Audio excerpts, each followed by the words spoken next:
These blood-stained images were taken from the back of the Green Oaks Funeral Home on Florida Boulevard. Before 3 p.m. today, Tom Mayer sent us pictures of blood and formaldehyde leaking from a holding tank behind the building. He says he noticed the blood after visiting a loved one at the cemetery.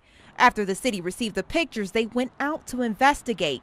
We were there today and saw an employee cleaning up the scene before the Department of Environmental Services arrived. We sent out both our sewer inspectors and our environmental specialists to take a look. We determined that it wasn't a sewer issue and that it was an issue on private property. They're going to get the... Adam Smith works with the Department of Environmental Services. He says the funeral home owner told them it leaked for about 20 minutes. This particular funeral home has a holding tank for their embalming fluid, and it was actually a stoppage in the line going to the holding tank. Because this is an issue on private property, the city says the leakage will not run into the city sewer system. When asked if the business will face a citation, the city says the funeral home is under new management and did not have a permit. We've been really concentrating on restaurants lately, so we haven't been looking into the funeral homes as much, but we're going to go ahead and get them signed up for a permit tomorrow.